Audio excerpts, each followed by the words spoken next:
Raining outside? Yes. Drizzly. Yeah. All right. Well, Chad, how good did it feel to kind of come out on top that one when it seemed like things were just trending against Clemson? A tough road game, no Sammy, coming off a loss, and you guys kind of hang on. Yeah, I mean, obviously a great win. Any win's a great win, and but like I said last week, I know that all I had heard was the struggles that Clemson has had going up and playing in Boston over the last X number of years. I mean, I think Clemson has won twice. I think I was told. Didn't have anything to do with me, and I mean, as far as I was just that was just kind of the information we were given, and it's been a tough place to play, but it doesn't always have to be that way, and that's the thing you really try to stress to the players is, hey, look, this has been the history, but nobody says that we have to repeat history. I mean, this is a different team, and so.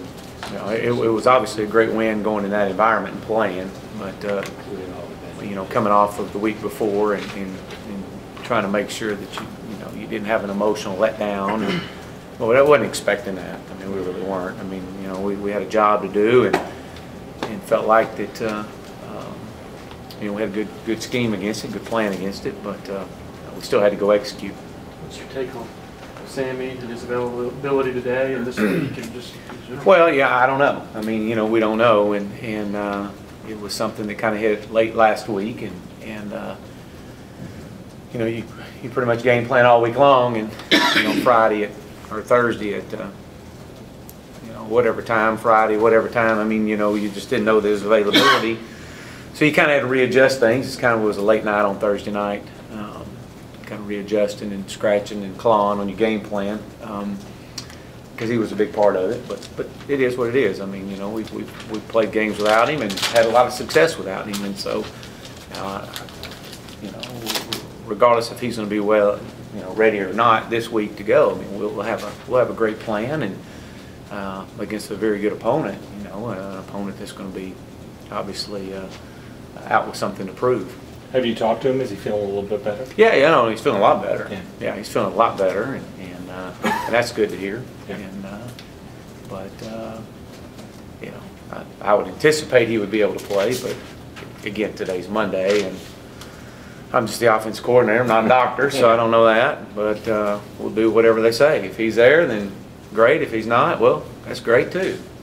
We got plenty of other guys that'll step up and make some plays. Did you worry about? You talk about the emotional letdown, and then the news about Martavis, and then a couple days later, Sammy.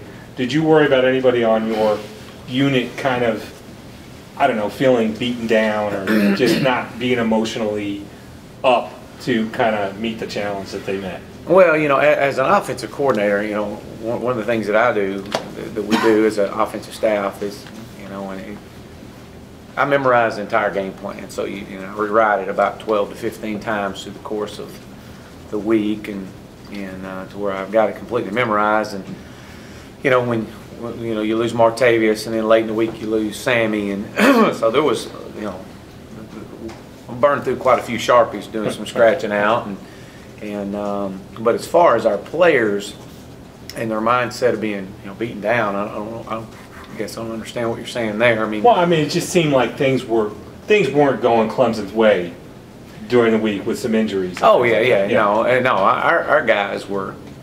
Again, this is a resilient group of guys. Yeah. I mean, they're very confident in what they're doing. They're very confident in the scheme that we're running, and the success that we had in the first two games of the season without Sammy was definitely a huge confidence lift for all our guys. I mean, we've got plenty of playmakers. I think we've shown that.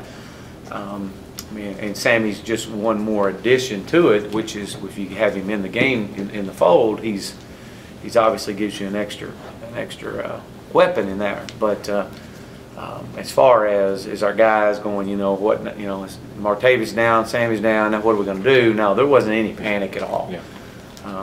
At all. If anything, I was more concerned with kind of our lackluster pregame, just kind of a, I don't know, it was just kind of a ho-hum feel about him. And as a matter of fact, Taj and I even talked about that, and you know, he wasn't even himself. So I saw it in his eyes, and just couldn't figure out what the deal was, but it wasn't anything to be alarmed about. I mean, I guess you have to like it, but what happened to college football defenses? I mean, looking at the number of points that were scored over the weekend and in some of those games. You know, with the numbers that Nuke put up, you would think that guy has a chance to be a player of the week across the country. But until you saw the other numbers that were put up across the country, and he was just another guy. You know, wow. But I don't know. I mean, that was kind of a weird, it's kind of a strange Saturday with all the numbers that were being put up and the scores that you saw, and that's tough, you know, the spread offense and the misdirection that's going on in college football right now. It's you know, I don't know where it's going from here, but you know, I'm on the offense side of the ball and trying to figure out how to score points, and you know, you rest assured, you know, you'll be looking at teams that can put up the points that you're going to try to find out, wow, what are they doing, and because that's going to be kind of a trend across the country. Where do you feel like Nuke has improved this offseason and the summer to be a guy who's the number one guy for you, the number one guy right now? I think Nuke has improved, obviously, strength. The first couple of games, Nuke was really good with the ball in his hands. He was awful with the ball not in his hands. You know, when we weren't throwing him the ball, he wasn't doing a whole lot. So the big challenge to Nuke is you know, you've got to improve your game without the ball in your hands and becoming more physical and tougher. And he did that, and I thought this was as well-rounded a game as he's played, from blocking and obviously from the receiving standpoint. So I think he's improved just his maturity level. What is he? This is his third year in you know, playing, his second year in this system. You know, he's becoming extremely confident in his ability. I think he and Taj, we've said it from the get-go, they've just got there's something special about those two guys. They kind of feel, you know, they understand where each other are on the field, and you know, they're thinking a lot alike. Doesn't mean they don't make mistakes, because they do. They made their fair share of mistakes Saturday, but I think he's improved himself in his strength and his confidence level without a doubt. Your offensive line was 6 of 8 third down situations the other day. Obviously, the 2 were that last drive. Can you talk about 6 of 8? We should have been 8-8. You know, that's one thing we've taken great pride in this year, is being better in short yardage, and we have. Being better in the red zone, and we have. You know, outside of taking a knee on the 1, we're 100% in the red zone. We've scored every time we got in the red zone, and you know, when you start looking at that, you're top in the country, number 1 in the country in red zone offense. So those 2 areas we really stress hard on this year, in off season and in the spring ball, fall camp, studying our ability to studying as a coaching staff, and it's improved. But the 2 that we didn't get kind of left a real sour taste in my mouth. I mean, in all their mouth. I mean, the guys were disappointed as you walked in off the field. I mean, that's the one thing you couldn't help to think. But you know, you had 3rd and 1, didn't convert it. 4th and inches, didn't convert it. And you know, those 2 right there were just, I don't know, it was just a foul taste. And you know, you want to be perfect in that regard. We take a lot of pride in that, and you know, something we'll definitely, you know, talk about, and look at, and what could we have done different, because I could have called a different play. But you know, hindsight's always 20/20 as you look at it. But we'll see. We didn't have intentions on going in and running Taj a whole lot, but outside of some zone read schemes, so maybe we could have ran him a little bit more in some short yardage situations. We were really effective the week before doing that. Still, you got to be able to line up and make a yard or an inch or whatever you got to do, and that was disappointing. Those 2 plays back to back. You know, Coach asked me, "Hey, do you have a 4th and a yard play?" And absolutely, if he'd asked me to have a 4th and 11 play, I got to play for anything you want to call. Let's do it. I mean, I'm the one. I want, you know, hey, 4th and whatever, I'm ready. Let's go for it. That's just me. But you know, Coach was ready. He asked me, and man, absolutely, I thought it was a great call. You know, you got to put the confidence on your guys and go get it. But again, hey, we didn't make it, and you know, that's something we've got to. We can't get into a rut like that. We've done too good to this point. Besides that, though, being that you still had the confidence to go ahead and take that chance, that's showing that the confidence you guys have in the offensive line. And No doubt, no doubt. I think those guys have improved. I thought David Beasley played the best of all of them up front. I did think there were some areas that we weren't very physical in, but overall, for the most part, those guys played well. They protected the quarterback well. We didn't give up a sack. The one sack that we did get was on ties from, you know, the throwing it away, the intentional grounding. I think they give us a sack with that, but I call it a stupid penalty from on Taj's part. That's what it was. I mean, he should know better than that. Get out of the pocket and throw it away. Wasn't on the offensive line. They've done their job, and so you know, we got some confidence in those guys. We don't have many of them right now. You know, I think we play 6, 7 guys right now, and I had an injury from having our other guy out there, but I'm proud of those guys where they are. But you know, we're still a long way from being where we want to be with them, but we've taken a big step. Boston College played a lot of zone and coming in and hadn't given up a lot of big plays. Were y'all able to go vertical so much by, I guess, drawing their safeties in on play action? Is that pretty much? Yeah, and that was kind of the game plan going in. We knew that they were going to try to keep everything in front of them. We were going to have to do a good job of running the ball, or at least giving play action looks or run looks, and trying to get those safeties down. You know, and so that's what we did. The linebackers were extremely aggressive, and we were able to do some things with those guys. But again, it was part of the game plan going in. There was some of the things you were trying to run early in the game to set things up for later in the game, and you know, like I said, it's a chess match. And you know, I was pleased with that. Again, I think that we've, you know, from Taj's standpoint, I think Taj played well. I think he's played better this year. I think there's some things that we've got to get better at with him. There's always some little things that he can improve on to make himself a complete, well-rounded quarterback. I mean, it's far more than how many yards you throw for and touchdown passes you throw.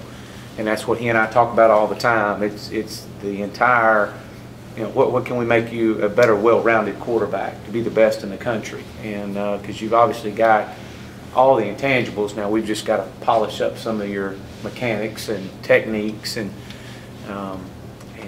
play fakes and stuff like that.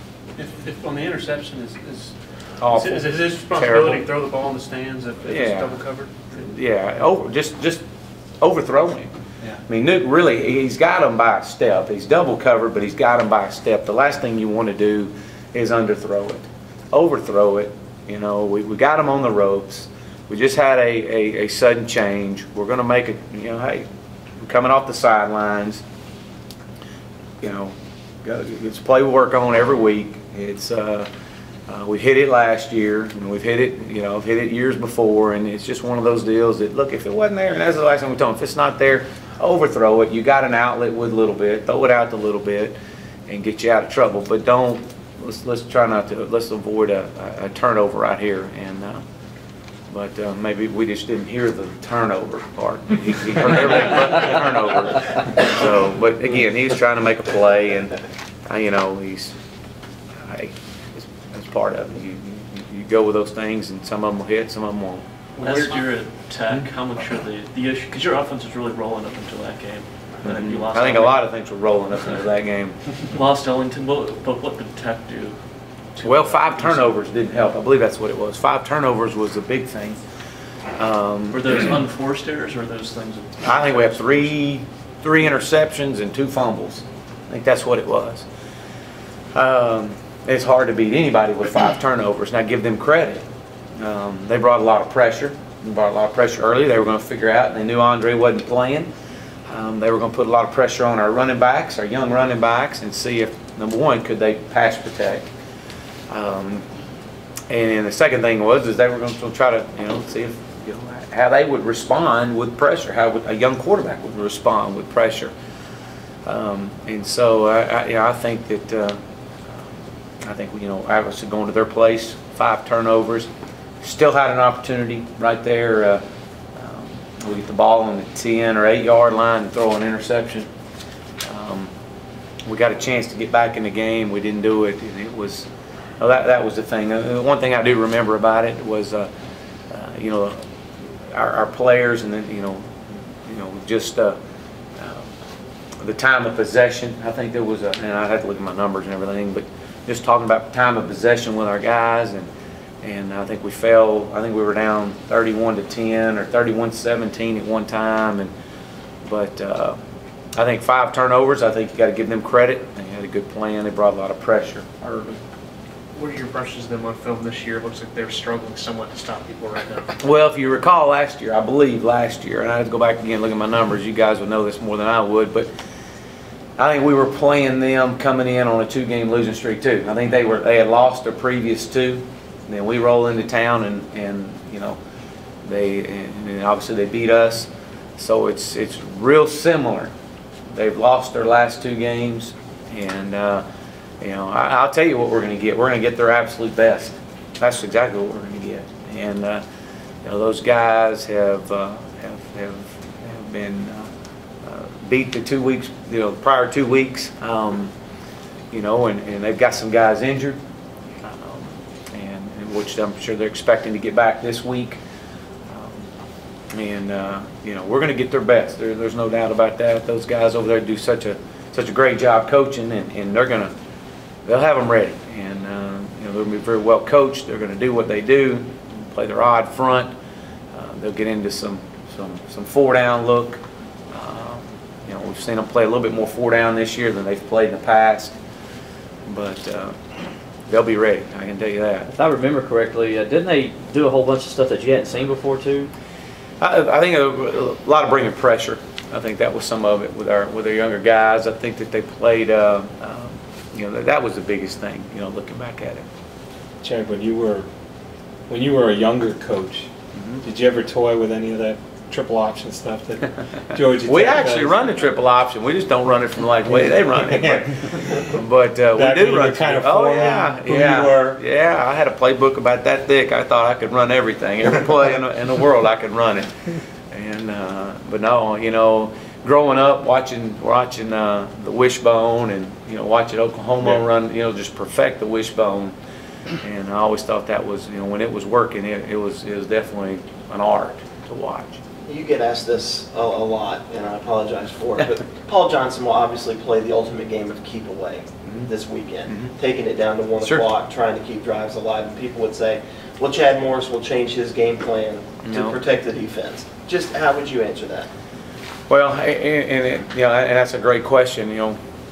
We'll do whatever we got to do to win, but when we're out of our game plan is when we're in a mode of slow down. You just watch us. Go back and study us. As long as this, when you're a hurry up team, and pushing the tempo, which is what we do, and we snap the ball with 30-31 on the clock. When we find that we create more errors when we're trying to slow down. It's hard to slow down. People think why is it? It just is. Because you practice at such a fast pace. Heck, we walk through the office in a fast pace. Everything you do it fast. And then now to get these guys to completely switch gears and go back to huddling up or slowing it down. It's a little difficult. It is, and to be honest with you, because you're trained. It's something you train yourself, you train your mind, and this is what you do, and this is what has given us a great equalizer over the last couple of years, and to create tempo. I think you see that, especially late in games, it really works to your advantage, but that's it. You got to be who you are. You have to be who you are. How did you come about rewriting the game plan 12 to 15 times? How do I do that? Yeah. Or how did you arrive at that process? Well, that's just kind of the way I memorize things and have done it since growing up. I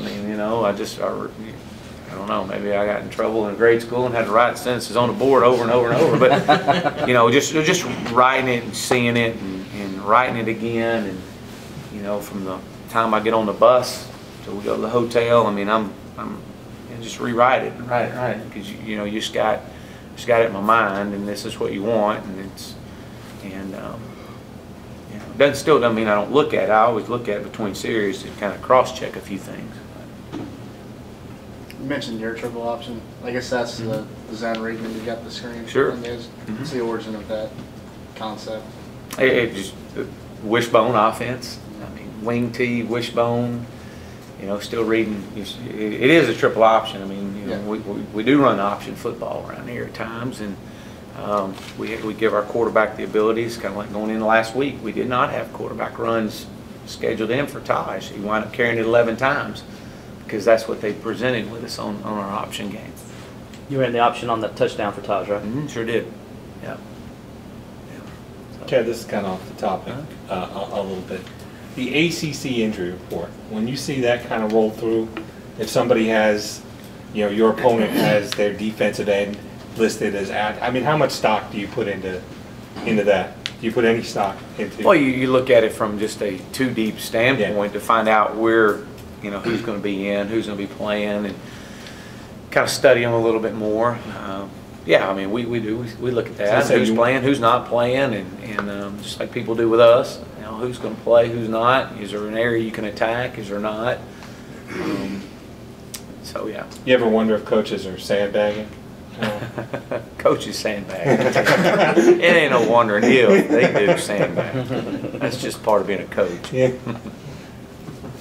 What do you watch between plays? Because I know Paul Johnson doesn't even carry a call sheet. He's watching to see, I guess, defensive substitutions and whatnot. What are you looking at between What's the next play? What's the next play? Most of our stuff has answers built in. You know, there's some things that we'll look at, you know, prior to that may get you off one play and onto another, but it's usually, you know, hey, you're 1st and 10, all right, next, you had your 2nd down thought ready, here we go, regardless of the outcome of that 1st down call. What's your 2nd down call? To try to hold the tempo. And again, it's just, you know, there's going to be times you run 45 seconds off the clock and you've snapped the ball 3 times. And there's going to be times that you're tempoing and you run 13 play drives and you score and right before half, and you burn the whole clock down by doing that, and so there's a lot of it. I'm a hurry up guy. That's who I am. And that's what we do. I mean, you got to be who you are. All set. Anybody else? Yeah. Oh, that was easy. Hurry up and get back to y'all.